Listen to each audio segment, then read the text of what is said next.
I'm not going to lie, it's just not looking good for Man United right now. And I've tried to be positive about everything. I'm trying to see the positives and everything. I still think we'll get FRENKIE de Jong. I think we'll get Eriksen. But it's, who else are we going to get? We know we want a Timber. That's kind of, we know we want an Antony. They've slapped a 70 million price tag on him. You know, we can't afford to spend that kind of money. That's ridiculous. Martinez, they slapped the price tag up. Ajax have. Every player Ten Hag wants has got a mad price tag. And let's be honest, Man United can't afford them. But, you know, the Glazers aren't going to pay that kind of money. We're not going to pay that kind of money. And I'm in a situation right now where I'm looking at Man United's transfer window and it's just doom and gloom. It's getting from bad to worse. We're 2 weeks into the transfer window opening. We're 7 weeks into the FRENKIE de Jong saga and we've not signed anyone. Now, the big problem with Man United is they cannot work on more than one deal at a time. We spent 7 weeks on FRENKIE de Jong that we've not really sorted out any other deals.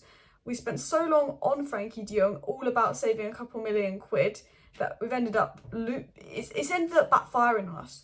Basically, I'm going to get into the news and then I'm going to get into my opinion on the news. But everything's getting bad to worse for Man United. Basically, via the European lad on Twitter, he's spoken about what Mike Way, who's a tier 1 Dutch source journalist, has said. And this is a really good source of information. It's now said that Antony will now cost 70 million euros or 80 million euros, a fee of 60 to 69 million pounds, which is how much de Jong is going to cost.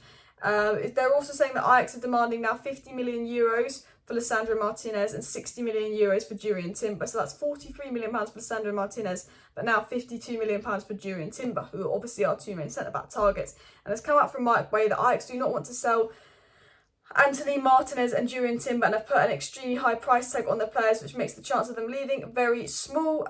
Antony will now cost 70 to 80 million euros. Now, if we had signed Antony a couple of weeks ago before Haller went, it would have been 40 million. It would have been 40 million. If we had got JURRIEN TIMBER when we were originally in for him and Louis van Gaal didn't change his mind and the board had done a better job of convincing JURRIEN TIMBER to come, we'd have got him for about 35 million. If we want JURRIEN TIMBER, we've got to pay 15 million more. Now if we want Antony, we've got to pay about 30 million pound more. It's absolutely crazy. And do you know why this has happened? Because Manchester United have spent 7 weeks on the de Jong deal. And why have we spent 7 weeks on the de Jong deal? Yes, Barcelona, one of the reasons the deal is slow. Barcelona aren't helping with the economic levers. But I'll tell you why. Because Barcelona wanted 68 million pounds. United want to get de Jong for 60 million pounds. United think if they drag on this deal, Barcelona need to get the money in ASAP, that Barcelona will get scared and lower the price of de Jong to 60 million pounds. That's one thing. Barcelona have actually increased the value of de Jong to 73 million pounds because of their financial levers. The sad thing about Man United is every other Premier League club is competent and can work on 2 or 3 deals at a time, and if their main target is stalling, they'll go on sign other players and then come back to their main target. Tottenham, assuming 25 million, and then going for Spence, they're going on for Richarlison. They've already signed Perisic. Arsenal on the verge of signing Rafinha. They've already signed Jesus, pretty much is done, and they've obviously signed Fabio Vieira on top of Martinez. Man United signed no one. And the reason we signed no one is because we spent all this time on the FRENKIE de Jong deal trying to save a couple £1 million. And why we spent all this time on the FRENKIE de Jong deal, we've not tried to sign anyone else. We've had talks with him, we've had talks with Antony and all of that. But we can only do one deal at a time because we're not good in the transfer market. We don't have the right mindset. Man United's mindset is we're going to save everything to the end of the window. And Ten Hag must be disgraced by this. Ten Hag made it clear he wanted players in by pre-season. He wanted his business done early. Man United don't care what Ten Hag wants. Man United don't care that Ten Hag wants his business done early. Man United want to drag this out to the end of the window because if you drag it out to the end of the window, you have less time to sign players after de Jong, which will be an excuse for why we'll be 1 player short. But also, United think if you drag on deals, you can save 5 million quid. If saving 5 million quid was so important to Man United, if Man United was so broke that they couldn't afford to spend an extra 5 million on FRENKIE de Jong and get the deal wrapped up rather than wait another couple of weeks for FRENKIE de Jong and see if they can get for cheaper, why are the Glazers taking out 11 million in dividends? If we are that poor, if we're that broke, why are the Glazers taking out 11 million in dividends? Because if we've had to wait 7 weeks to sign FRENKIE de Jong instead of 2 weeks because we want to save £8 million, then why are the Glazers taking 11 million out in dividends? Because that 11 million, we could got, if they want to spend that on FRENKIE de Jong and didn't go to the Glazers, we could have got FRENKIE de Jong with the money the Glazers had taken out. So if our owners can afford to take £11 million out, and Man United are the only team with owners in the top 6 that take dividends out, then I think Man United can afford to hurry up and pay that 8 million extra for FRENKIE de Jong to get the deal over the line. Because we can say we're broke, we can say we don't have money elsewhere if we spend too much on de Jong, but we have enough money so the Glazers to take out 11 million in dividends, and they take out dividends all the time. but we don't have enough money to buy anyone. We've now turned into a sell to buy club. We're a sell to buy club this year. What do you mean? This is our rebuild. We're meant to be investing in Ten Hag. This reminds me of the Moyes transfer saga all over again. Linked to all these names. Moyes wants all these players. He ends up with Fellaini. I feel like all we're going to get this summer is De Jong as an upgraded version of Fellaini. But if you stick De Jong in a shit team, you know, what's he meant to do? You know, you're not going to get the best out of De Jong. Erik Ten Hag's not going to be able to get the best out of these players. I think he will get he will improve Rashford, will improve Sancho, will improve Bruno. I'm sure Erik Ten Hag will improve us, but a lot of these players aren't made for Erik Ten Hag's style of football. You know, I don't know what's more embarrassing, the fact that we haven't sold anyone or the fact we haven't signed anyone. 6 players obviously gone on the free, but we can't seem to sell anyone. Dean Henderson we can only get loan offers for, because why? Ed Woodward, the board, gave him silly wages. No one can afford Dean Henderson. Eric Bailly, no one wants to buy him. Wan-Bissaka, he's got options, but everyone wants him on loan. We want to get rid of Wan-Bissaka, Bailly. We can't seem to get money for them, because we're an idiotic club at selling and we're an idiotic club at buying. And it's just embarrassing. And this is the price we've paid for spending 7 weeks on De Jong and ignoring all our other targets. Laymar's about to go to Bayern Munich for 18 million euros. Lamar and Pasuma, the two of them and our midfield will cost less than De Jong and would massively improve our midfield. When you have a midfield of Scott, Fred, Donny, Pereira and Garner for next season, you need to be signing 2 midfielders and you should be pretty desperate to get them in ASAP. Because I like Fred, but he's best as a number 8. McTominay can do a job as a number 8. Garner, I don't know if he's ready, was very impressive on loan. And Pereira, we don't want in it. So we need Frenkie de Jong, but we also need a Matic replacement. We've been crying out for a CDM for 2 years. Matic isn't at the club. We were crying out for a CDM when Matic was at the club. We need to get one as well.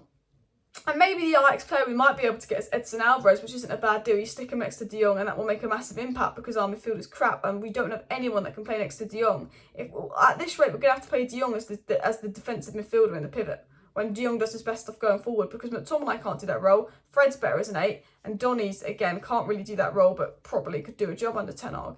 And now United will say Donny van de Beek's like a new signing, he's our new midfielder. Oh, Ahmed Diallo's our new right winger, but it's not good enough. Erik Ten Hag wanted his business done by pre-season. He wanted the deadwood out. He didn't want to take the players that didn't want to be here in pre-season because he didn't want to impact the dressing room morale. He's probably going to have to take Bayern, Wan-Bissaka and players he's not going to use on pre-season. So they're going to be in the dressing room influencing it. But also Erik Ten Hag wanted new players to bring on pre-season to give an advantage in August, so he's ready for August.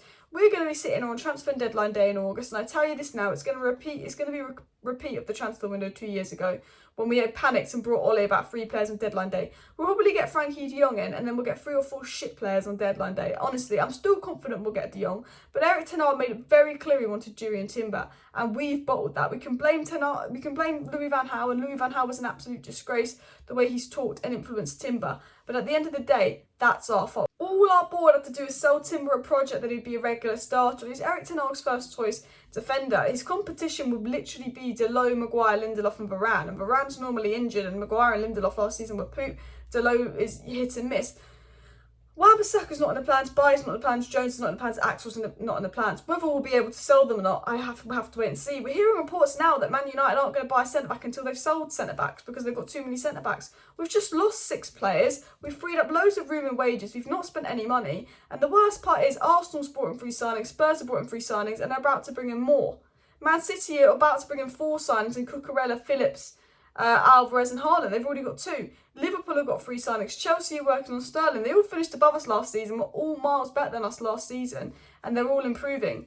And we've got a new manager, and people think, okay, a new manager's surely going to improve us next season.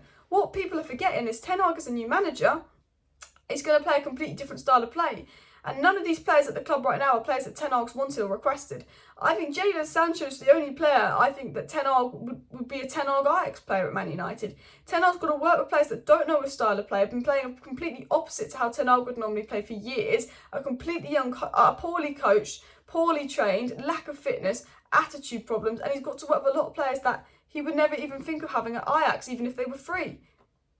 So, you know, how is Ten Hag meant to improve us when none of the players here are players that he wants and none of the players here really suit his style of play? The only way Ten Hag can improve us is get the best out of some of the players, but bring in new signings and shape a team. How can he build a team if he hasn't got any new signings? This is his rebuild. He's meant to be building a team. You know, we're meant to be getting 4 or 5 key signings in this summer and then get some more signings in next summer. But how's he going to be able to build a team if he only gets 1 or 2 signings? You know, that's not a rebuild. That's just Ten Hag taking over a squad and getting 1 player. It's embarrassing. The funny thing is, Antony's desperate for a move to Manchester United. Antony would love a move to Manchester United. But Ajax don't need to sell. They've sold 3 players, they've lost their manager, they've lost their director of football, they don't need to sell.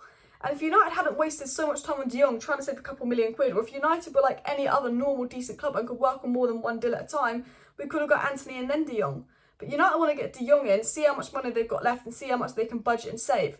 Because it's all about saving money, it's all about the Glazers' pocket. Honestly, I generally wouldn't be surprised if Maguire's playing CDM next season. I went through our squad in a TikTok video I did today, or yesterday, sorry, and in a video I did yesterday. And I looked at our squad and I said, our only centre-backs really are Varane, Maguire, Lindelof, because we don't plan on using the others, so we need a centre-back for depth. I looked at our right-back, we don't want Wan-Bissaka, we've only got Delo, we need a right-back. Left-back, we've got a lot, I think Luke Shaw can do a job. DM, we don't have anyone other than Ghana, I think he'll go out on loan. Box-to-box, obviously poor, but we'll probably get De Jong. Cam, Bruno, Donny, Eriksen if we need him, but Eriksen's not a must. Right wing, literally no one. Sancho's better on the left, Rashford's better on the left. We have Amado, Palestri, striker, we've got Ronaldo and Martial, left wing's fine. But I looked at the Man United squad and I picked out in my last video 5 areas. Right back needs a player. Centre back needs depth. DM we need a player. Midfield we need a player. And we need an attacker, right wing or striker. I think a right winger. And so far we've got no one. And pre-season is in. We return to training in 1 week. Pre-season's in 2 weeks. Season starts soon. Well, a month, and it's still a month. It's still 6 weeks away, but. What are we doing? Nothing. And if the season's 6 weeks away, it takes us 6 weeks to sign a player. So even if we get De Jong this week, I don't think our second signing will be to the beginning of the season, unless it's Eriksen on a free. And it's a bit of a depressing time because I'm trying to be positive. I'm trying to look at the positives. Well, at the end of the day, we do judge the transfer window in August. But even if we do get loads of good players in, if we're getting them on a deadline day, I still won't give them a 10 out of 10 because Erik Ten Hag want them for pre-season. He wants them for the first few games of the season. We might be the first game of the season with maybe 1 new player we can play and maybe we sign a second player, but they haven't registered yet.